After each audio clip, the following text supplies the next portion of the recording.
जय हिंद फ्रेंड्स। आज की क्लास में हम लोग अध्ययन करेंगे अंटार्कटिका महाद्वीप। हमारा चैनल का नाम है स्टडी विथ राजीव जीएस।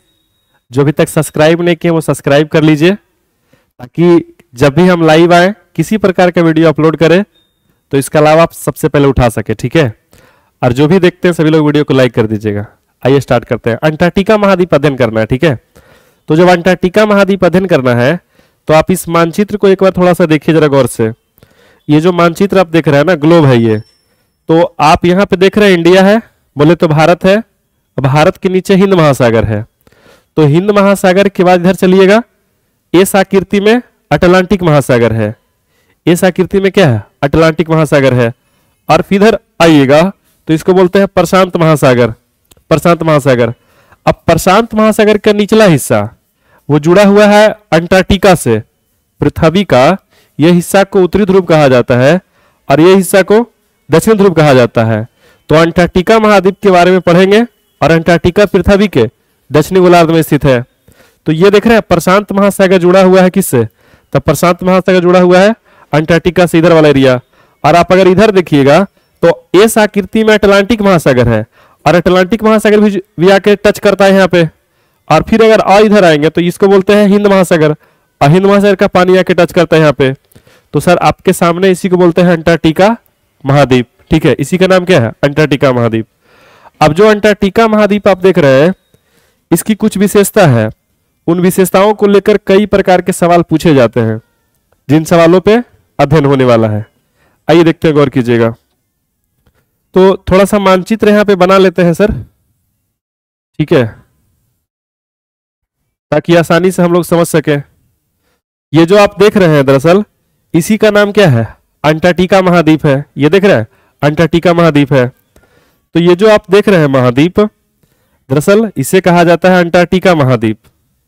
और अंटार्कटिका महाद्वीप के आसपास आप देखिएगा ना तो तीन खास चीज आपको दिखेगा। पहली बात तो अंटार्कटिका महाद्वीप जो है वो किस गोलार्ध में स्थित है, उसकी क्या क्या विशेषताएं हैं। तो आप यहां देखिएगा, अंटार्कटिका महाद्वीप विश्व का 5वां बड़ा महाद्वीप है।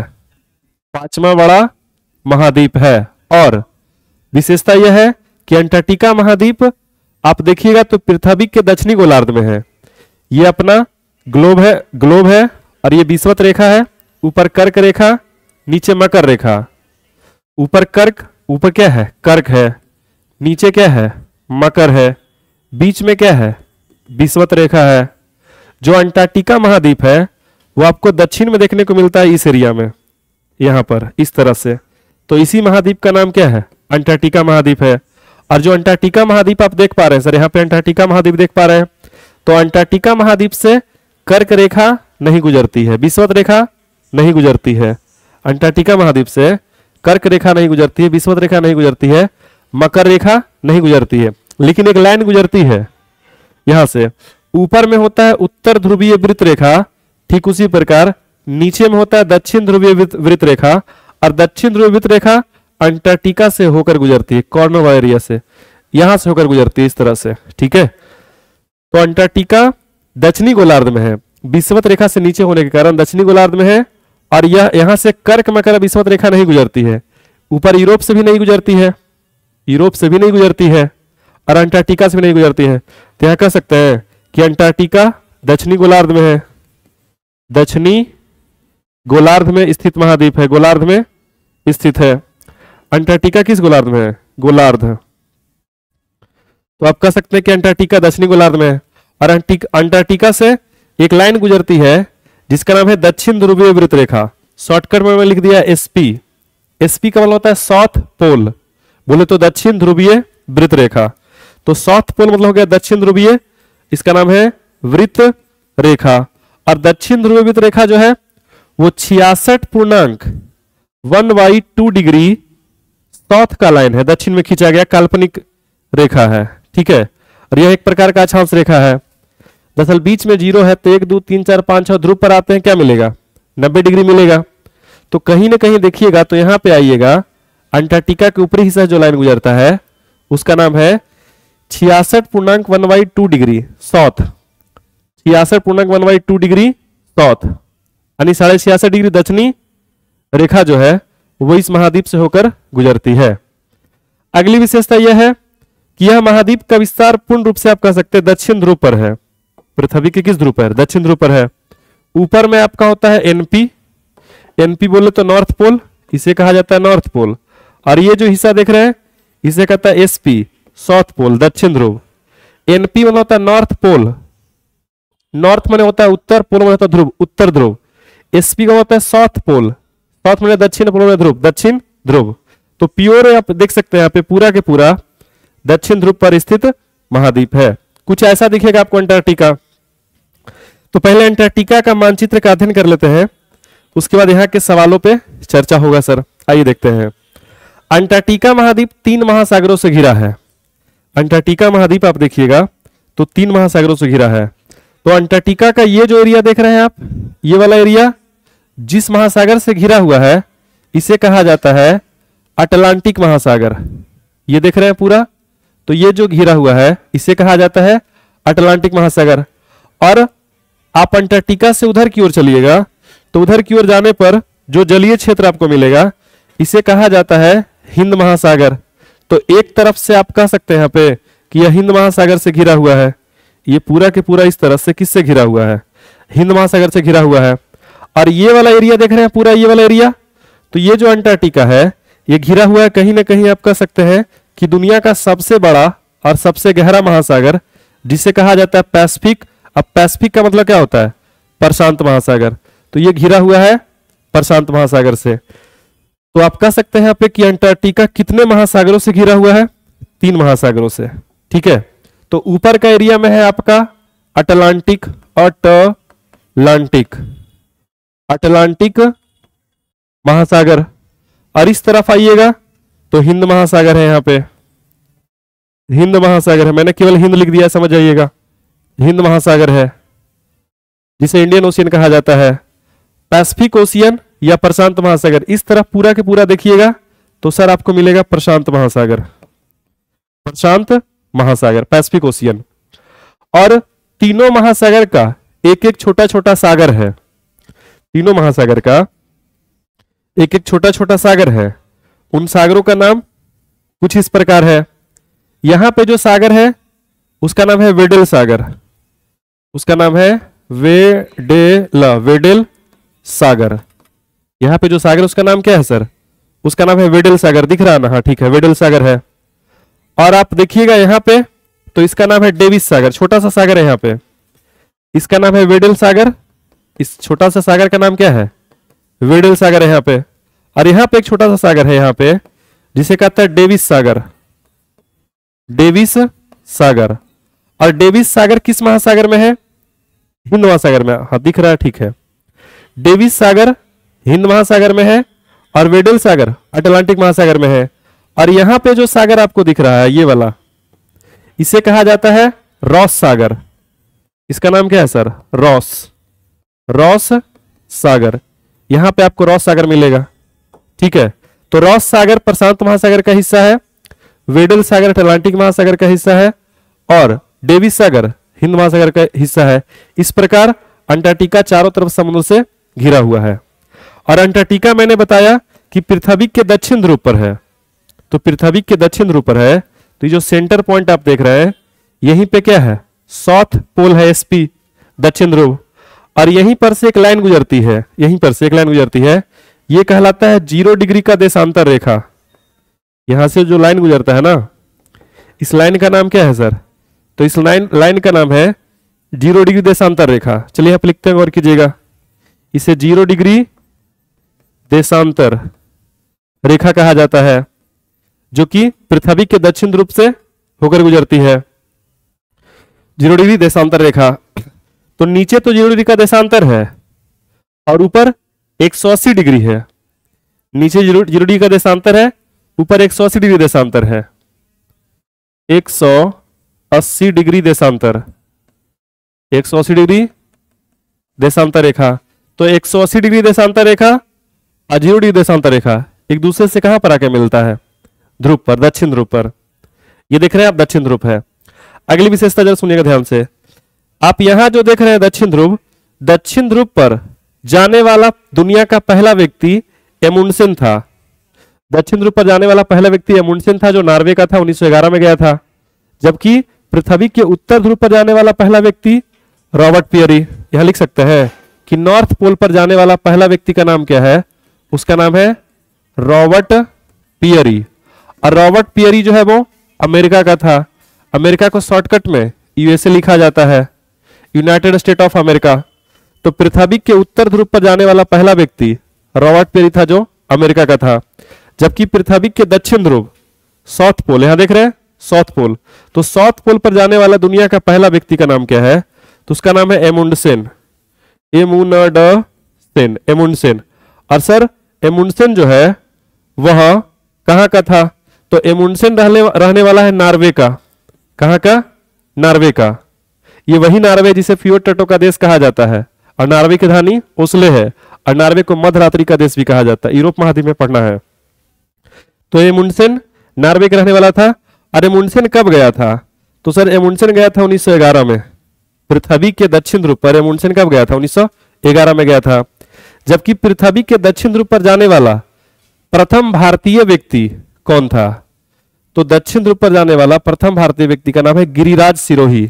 देख रहे हैं आप यहाँ पे, तो पृथ्वी के दक्षिण ध्रुव पर जाने वाला पहला भारतीय का नाम है गिरिराज, गिरिराज सिरोही। गिरिराज सिंह नहीं है, वो तो बिहार के बेगूसराय जिला के सांसद हैं, ठीक है, सांसद है, मंत्री है। तो गिरिराज सिंह सिरोही है सर, गिरिराज सिरोही। तो जो गिरिराज सिरोही है ये यूपी के बुलंदशहर के रहने वाला है। आप लोग यूपी से भी कुछ लोग वीडियो देखते हैं, ठीक है, तो यूपी के बुलंदशहर के रहने वाले हैं। यहां मैंने शॉर्टकट में यूपी लिख दिया है, आप समझिएगा। यूपी के किस शहर से है, बुलंदशहर से है। जो दक्षिण ध्रुव पर जाने वाला प्रथम भारतीय है वो गिरिराज सिरोही, और दक्षिण ध्रुव पर जाने वाला पहला व्यक्ति उसका नाम है एमुंडसेन जो कि नॉर्वे का रहने वाला था। उत्तर ध्रुव पर रॉबर्ट पियरी जो कि अमेरिका का था। ये वही रॉबर्ट पियरी है, रेडियम का खोज की थी मैडम क्यूरी। अब मैडम क्यूरी का दूल्हा है, हस्बैंड है, जिसका नाम क्या है, रॉबर्ट पियरी है। जिस अंटार्कटिका का चर्चा हो रहा है, अंटार्कटिका के बीच में एक पर्वत पाया जाता है। अंटार्कटिका के बीच में एक पर्वत पाया जाता है, और अंटार्कटिका के बीच में जो पर्वत पाया जाता है, ये देख रहे हैं पर्वत है। दरअसल इस पर्वत का नाम क्या है, तो जो अंटार्कटिका के बीच वाला जो पर्वत है, दरअसल इस पर्वत की विशेषता बता रहे हैं सर, गौर कीजिएगा। तो अंटार्कटिका के बीच में जो पर्वत पाया जाता है, इस पर्वत की सबसे बड़ी विशेषता है, यहाँ पे गौर कीजिएगा कि ये जो पर्वत है इस अंटार्कटिका को दो भागों में बांट देता है। इस अंटार्कटिका को कितने भागों में बांटता है, दो भागों में बांटता है। अब आप यहां देखिए, जरा गौर कीजिएगा, अंटार्कटिका दो भागों में बट गया है। अब कहिए सर कैसे, तो इस तरफ एक अंटार्कटिका बट गया है, एक तरफ इधर बट गया है। तो ये बड़ा वाला एरिया है, तो इसको बोलते हैं बृहत अंटार्कटिका, इसको बोलते हैं बृहत अंटार्कटिका, इसको बोलते हैं लघु अंटार्कटिका। तो अंटार्कटिका दो भागों में बट जाता है। इधर वाला का नाम क्या है, बृहत, इसका नाम है बृहत अंटार्कटिका। मैंने शॉर्टकट में यहां पे लिख दिया है, केवल अन लिख दिया, मतलब समझिएगा बृहत अंटार्कटिका। और नीचे वाला को क्या बोलते हैं सर, इसे कहा जाता है लघु अंटार्कटिका। तो ऊपर बृहत अंटार्कटिका और नीचे लघु अंटार्कटिका, बीच में पर्वत है। इस पर्वत का नाम क्या है सर, क्वीनमोड़ पर्वत। ये जो पर्वत देख रहे हैं इस पर्वत का नाम क्या है, तो इस पर्वत का नाम सर यहां पर लिखते हैं क्वीन मोड़, इसे क्वीनमोड़ पर्वत कहा जाता है। और क्वीनमोड़ पर्वत कहा जाता है, या इसे ट्रांस अटलांटिक पर्वत भी कहा जाता है। ट्रांस अटलांटिक पर्वत या क्वीनमोड़ पर्वत, वैसे एग्जाम में क्वीनमोड़ याद रखिएगा, क्वीनमोड़ पर्वत कहा जाता है। और क्वीनमोड़ पर्वत के पास में आप देखिएगा तो यहीं पर अंटार्कटिका का सबसे उच्च बिंदु आपको देखने को मिलेगा, सबसे ऊंचा चोटी यहां पर, जिसे विंसन मैसिव कहा जाता है। अंटार्कटिका की सबसे ऊंची चोटी का नाम क्या है, विंसन मैसिव। विंसन मैसिव कहां पे लिखे सर, चलिए यहां पे लिखते हैं विंसन, विंसन मैसिव। तो विंसन मैसिव जो है वो अंटार्कटिका की सबसे ऊंची चोटी है। विंसन मैसिव त्रिभुजाकार एरिया से देख रहे हैं वो चोटी है। विंसन मैसिव अंटार्कटिका की सबसे ऊंची चोटी है। और आप देखिएगा तो इसे कहा जाता है पाल्मेर लैंड। ये वाला एरिया देख रहे हैं यहां से लेके यहां तक का एरिया, इसे कहता है पाल्मेर लैंड कहा जाता है। पाल्मेर, पा आधा ल मेर, इसे पाल्मेर लैंड के नाम से। लैंड मतलब क्या होता है? भूमि। यहाँ का कुछ एरिया बर्फ से ढका हुआ नहीं है, बाकी अंटार्कटिका का 98% भाग बर्फ से ढका हुआ है और इसका नाम है पाल्मेर लैंड। और यहां पे देख रहे हैं 3 ओर समुद्र से घिरा हुआ है, तो जब 3 ओर कोई क्षेत्र समुद्र से घिर जाता है उसको बोलते हैं प्रायद्वीप। और इस प्रायद्वीप का नाम क्या है? तो अंटार्कटिका है ना महाद्वीप, तो इसको बोलते हैं अंटार्कटिका प्रायद्वीप। तो अंटार्कटिका महाद्वीप का नुकीला वाला भाग क्या कहलाता है? अंटार्कटिका प्रायद्वीप कहलाता है। इसी अंटार्कटिका प्रायद्वीप पर पाल्मेर लैंड पाया जाता है। इसी अंटार्कटिका प्रायद्वीप पर क्या पाया जाता है? तो आप कह सकते हैं किसी अंटार्कटिका प्रायद्वीप पर पाल्मेर लैंड पाया जाता है। ठीक है, ये वाला पाल्मेर लैंड। अगली विशेषता जरा सुनिएगा ध्यान से कि जो अंटार्कटिका का नुकीला वाला भाग आप देख रहे हैं, यहां से ऊपर अब शुरू होता है एक महाद्वीप ऊपर की ओर, और ऊपर की ओर जो महाद्वीप शुरू हो रहा है यह आपका दक्षिणी अमेरिका महाद्वीप है। कौन सा महाद्वीप है? दक्षिणी अमेरिका महाद्वीप है। और दक्षिणी अमेरिका तो शॉर्टकट में लिखते हैं साउथ अमेरिका, इसे दक्षिणी अमेरिका महाद्वीप कहा जाता है। अब दक्षिणी अमेरिका महाद्वीप ये वाला एरिया है, चलिए इसको रंग देते हैं सर। ये रंगा हुआ भाग किसका है? दक्षिणी अमेरिका। ऊपर तक है मैंने एक लोकेशन दिया है, और दक्षिणी अमेरिका और आप देखिएगा यहां पर, तो इन दोनों के बीच में एक सरकरा जलसंधि आपको मिलेगा। तो इस जलसंधि का कुछ ना कुछ तो नाम होगा। इस जलसंधि का नाम है ड्रेक पैसेज।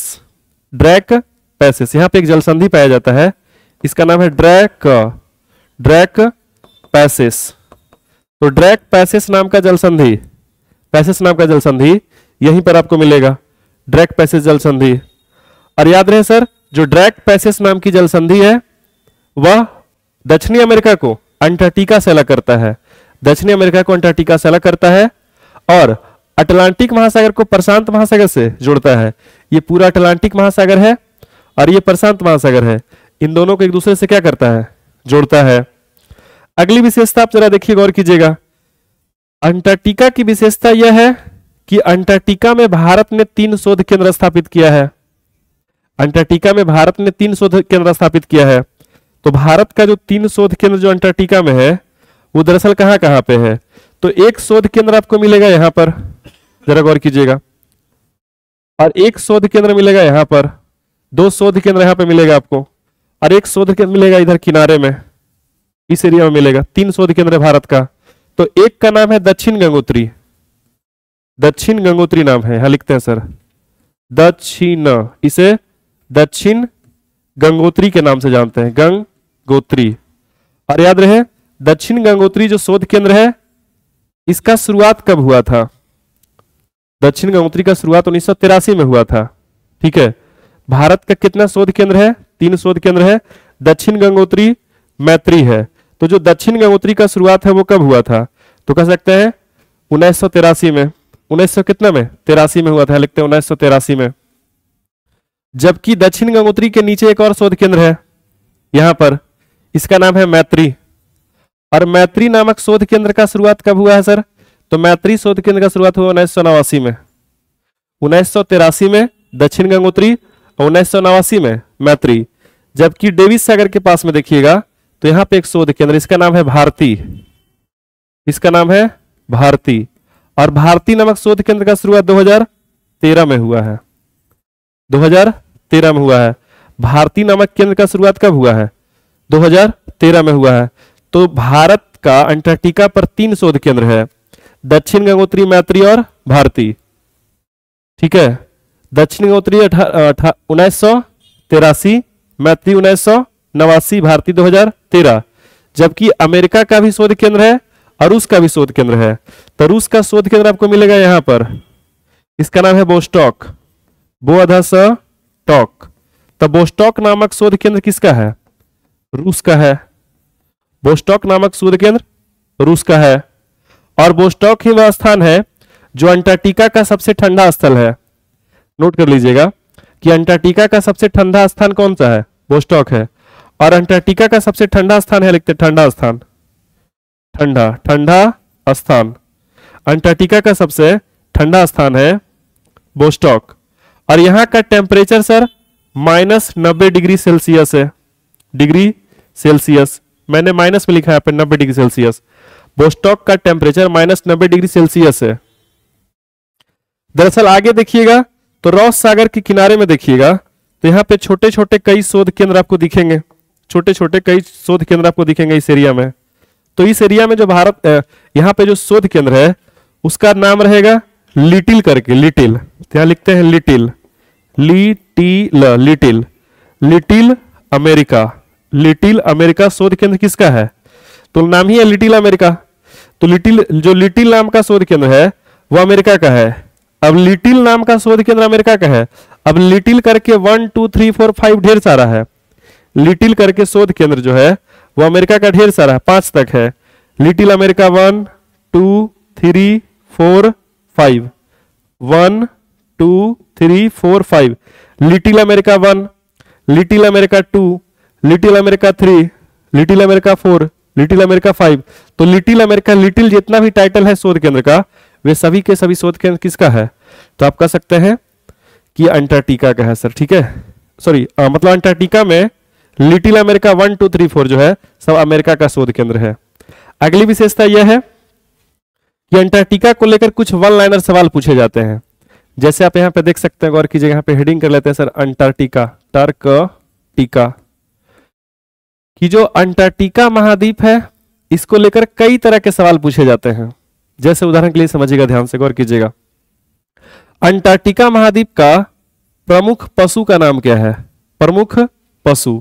तो अंटार्कटिका महाद्वीप का प्रमुख पशु जो है वो आपका है पोलर वियर। Polar wear. अब वियर माने क्या होता है? भालू। अब पोलर वियर कैसा होता है? सफेद सफेद होता है। नहीं देखे, देखिए आपको दिखाते हैं। पोलर वियर सफेद वाला जो भालू होता है ना उसी को क्या बोलते हैं? Polar wear. यहां देखिए पोलर वियर। तो पोलर वियर जो है वो अंटार्कटिका में पाया जाता है, जो कि सफेद कलर का क्या होता है? भालू होता है, बर्फीले इलाकों में रहना पसंद करता है पोलर वियर, ठीक है। आप इस इमेज को जरा देखिएगा तो ये देख रहे हैं, इसी को क्या कहता है? पोलर वियर कहा जाता है। देख रहे हैं चुन्नू मुन्नू है, कितना प्यारा प्यारा चुन्नू मुन्नू है, खाएगा, लो लो लो, देख रहे हैं कितना चुन्नू मुन्नू प्यारा है। तो आप कह सकते हैं यहाँ पे कि अंटार्कटिका में जो प्रमुख पशु पाया जाता है वो है पोलर वियर। दरअसल अपने यहाँ का भालू तो मंगरेला से भी काला होता है, काला होता है, लेकिन यहाँ का जो भालू है वो सफेद भालू होता है, इसको बोलते हैं पोलर वियर। चुन्नू मुन्नू कितना प्यारा प्यारा है, देखिए इधर चुन्नू मुन्नू इधर है। तो अंटार्कटिका के प्रमुख आप कह सकते हैं यहाँ पे पशु है पोलर वियर। और आप यहाँ पे देखिए, गौर कीजिएगा, कुछ और इधर देख सकते हैं आप, यहाँ पे देखिए दोनों लड़ रहा है चुन्नू मुन्नू, देख रहे हैं कितना एचडी में है। तो ये है आपका पोलर वियर, अंटार्कटिका का प्रमुख पशु है। आगे आप देखेंगे कि अंटार्कटिका का प्रमुख मछली कौन सा है? अंटार्कटिका का प्रमुख मछली एक ऐसा मछली जो झुंडों में पाई जाती है, झुंडों में पाई जाने वाली मछली। तो अंटार्कटिका में झुंडों में रहने वाली मछली, अंटार्कटिका में झुंडों में रहने वाली मछली। तो अंटार्कटिका में झुंडों में रहने वाली जो मछली है उसका सर नाम है krill fish. Krill fish, krill fish. Fish मतलब क्या होता है? मछली होता है, तो क्रिल फिश है। क्रिल फिश जो है वो कोई अलग मछली नहीं है, इचना होता है, इचना नहीं समझते। देखिए जो क्रिल फिश है वो कुछ और नहीं है सर, क्रिल फिश जो है वो अपने यहाँ का जो इचना मछली होता है ना उसी को बोलते हैं क्रिल फिश। देखिए आपको क्रिल फिश भी दिखाते हैं कैसा है, जो क्रिल फिश। क्रिल फिश आपको कहां पे मिलेगा? तो अंटार्कटिका में बहुत ज्यादा संख्या में पाया जाता है क्रिल फिश, उसमें कंकाल नहीं पाया जाता है। देखिए ये सब देख रहे हैं तो नहीं लग रहा है? हम लोग क्या बोलते हैं इसी मछली को? क्या बोलते हैं? इचना। तो जो इचना मछली इसी को क्या बोलते हैं? Krill fish. काट लेगा, समझ रहे हैं बात? इसको बोलते हैं क्रिल फिश। दरअसल इसी मछली को हम लोग क्या बोलते हैं? Krill fish. तो क्रिल फिश कहां पाया जाता है? तो आप कह सकते हैं कि अंटार्कटिका में पाया जाता है, क्रिल फिश पाया जाता है अंटार्कटिका में। और यह मछली हमेशा ग्रुप में रहता है, झुंडों में। और अंटार्कटिका का प्रमुख अगर देखा जाए पक्षी का नाम क्या है? पक्षी। अंटार्कटिका का प्रमुख पक्षी यहां लिखते हैं, प्रमुख पक्षी। तो अंटार्कटिका का जो प्रमुख पक्षी है उसका नाम है, गौर कीजिएगा, पेंगुइन। पेंगुइन। इन। तब पेंगुइन नाम की चिड़िया है, पक्षी है, पेंगुइन नाम की पक्षी अंटार्कटिका में पाई जाती है। शरीर काफी भारी भरकम होता है, पंख छोटा होता है, जिसके कारण यह उड़ नहीं सकती है। तो क्या पेंगुइन उड़ती है? तब पेंगुइन उड़ नहीं सकती है, नोट कर लीजिएगा। पेंगुइन न उड़ने वाली पक्षी है। और पेंगुइन देखे हैं अपने यहाँ तो हम लोग डस्टबिन बना देते हैं पेंगुइन का। देखिए पेंगुइन आपको दिखाते हैं। पेंगुइन कहां पाया था? अंटार्कटिका में।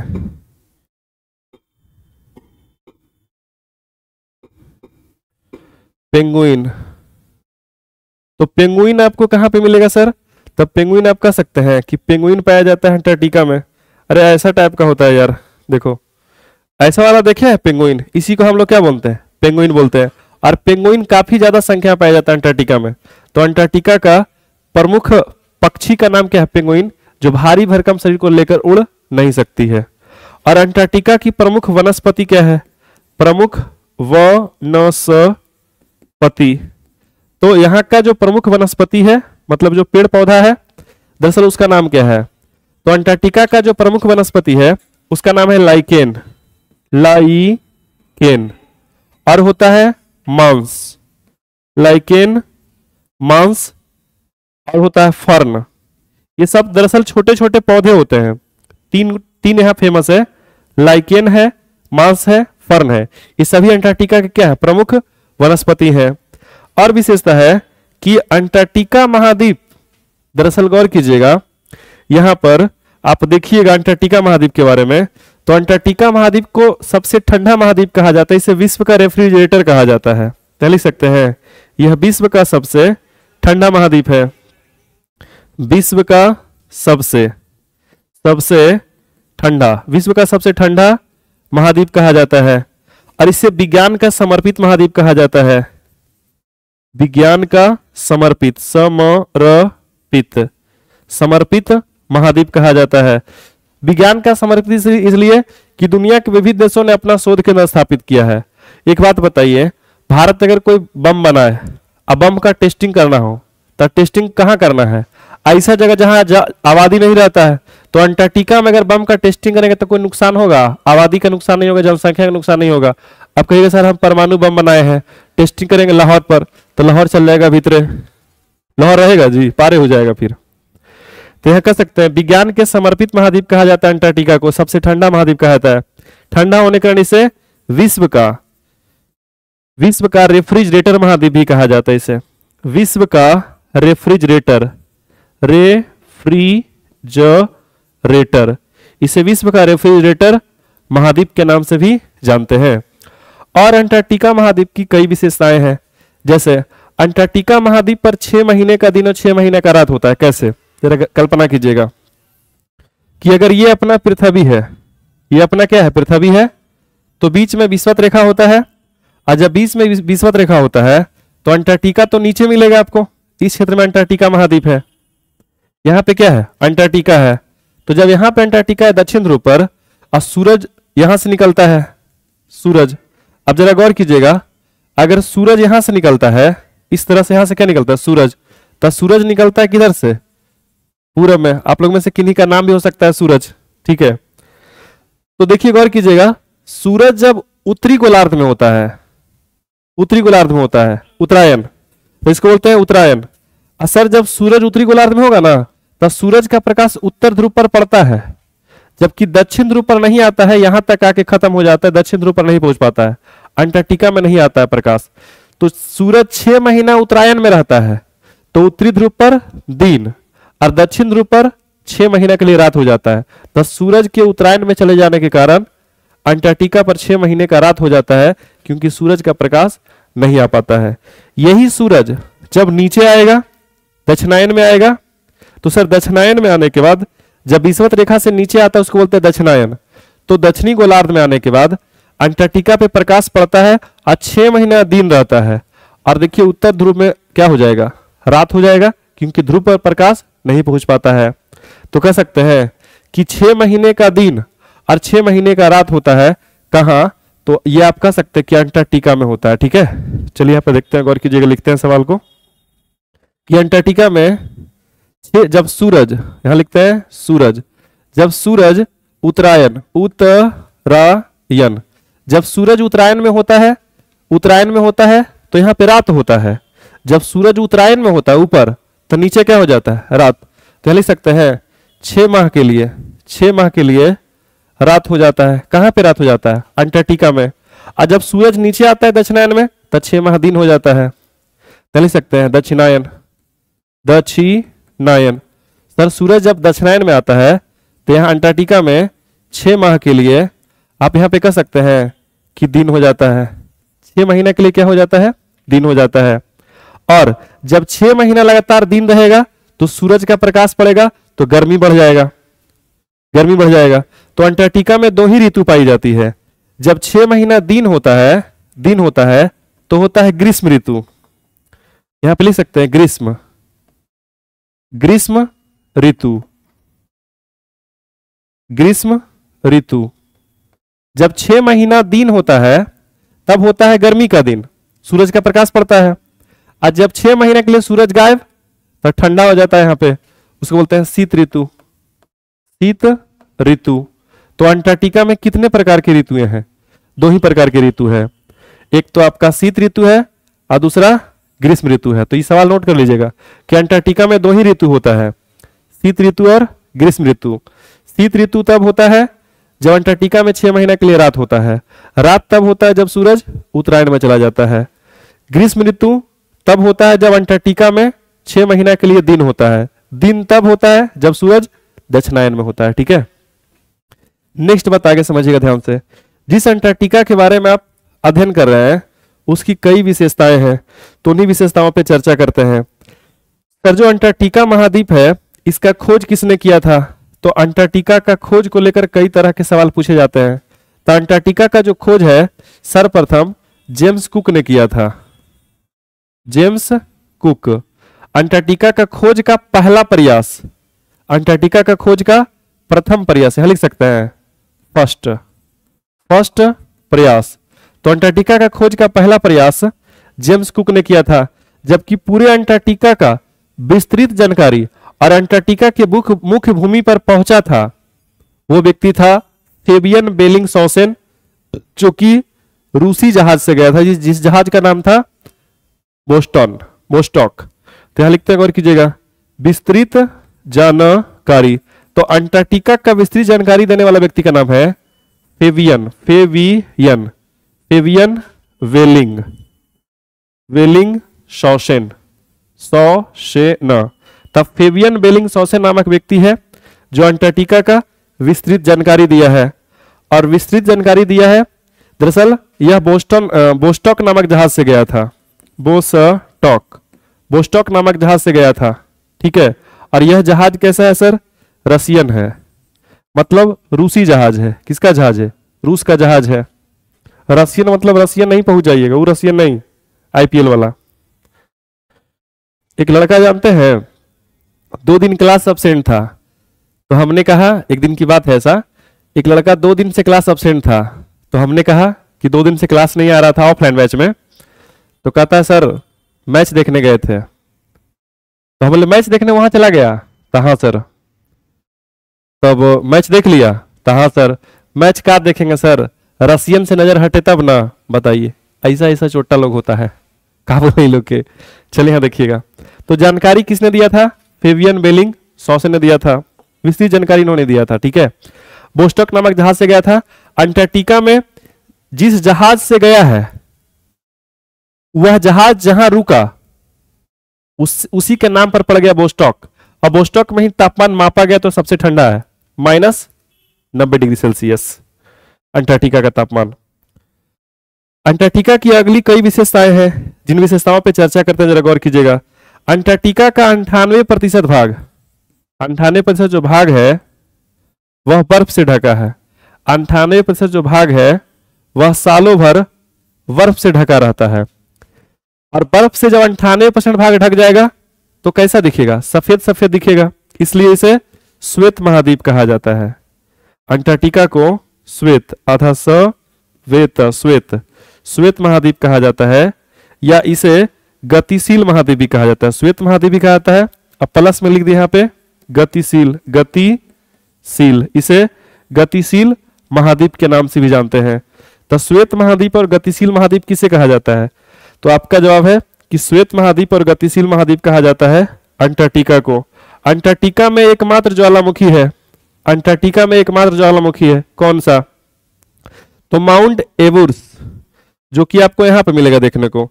ये मैपिंग देख रहे हैं, तो मैपिंग रॉस सागर देख रहे हैं ना, रॉस सागर के पास में यहां पर एक आपको यहां पे ज्वालामुखी देखने को मिलेगा। रॉस सागर के पास में एक ज्वालामुखी देखने को मिलेगा। इस ज्वालामुखी का नाम नीचे लिख रहे हैं सर, इसका नाम है माउंट एवुर्स। इस ज्वालामुखी का नाम क्या है? माउंट एवुर्स, जो कि एक प्रकार का सक्रिय, जो कि एक प्रकार का सक्रिय ज्वालामुखी है। तो अंटार्कटिका में एकमात्र ज्वालामुखी माउंट एवुर्स है, जबकि ऑस्ट्रेलिया में एक भी ज्वालामुखी नहीं पाया जाता है, नोट कर लीजिएगा। विश्व का सबसे छोटा महाद्वीप ऑस्ट्रेलिया, ऑस्ट्रेलिया में एक भी ज्वालामुखी नहीं पाया जाता है, और अंटार्कटिका में एकमात्र ज्वालामुखी माउंट एवुर्स है, जो कि कैसा ज्वालामुखी है? तो आप कह सकते हैं यह एक प्रकार का सक्रिय ज्वालामुखी है। अंटार्कटिका की कई विशेषताएं हैं, उन्हीं विशेषताओं में से एक है कि अंटार्कटिका का भारत अभियान कब शुरू हुआ है? अंटार्कटिका पर पहली बार भारत कब गया है?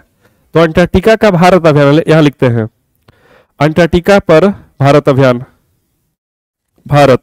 तो अंटार्कटिका पे भारत जो है फर्स्ट बार कब गया है? फर्स्ट बार कब गया है? तो अंटार्कटिका पर भारत का जो अभियान शुरू हुआ है वो कब गया था? तो वो गया है 1900, गौर कीजिएगा, 81-82 में गया था सर, 1981-82 ईस्वी में गया था। और जब गया था तो किसी व्यक्ति के नेतृत्व में जाता है, उस व्यक्ति का नाम क्या था? तो उसका नाम था, गौर कीजिएगा, डॉक्टर सईद जहूर, डॉक्टर सईद जहूर कासिम। डॉक्टर सईद जहूर कासिम के नेतृत्व में भारत का पहली बार अंटार्कटिका अभियान प्रारंभ हुआ है। ठीक है, ये कब की बात है? 1981-82 ईस्वी की बातें हैं। इस प्रकार अंटार्कटिका महाद्वीप का अध्ययन समाप्त हो गया। तो जो भी देखते हैं वीडियो को लाइक कीजिए। जय हिंद। स्क्रीनशॉट कर लीजिए इसका, इसके पहले वाला पेज भी कर लीजिएगा। लीजिए, हो गया स्क्रीनशॉट? हो गया होगा, ये भी स्क्रीनशॉट कर लीजिए आप लोग। चलिए सर, जय हिंद।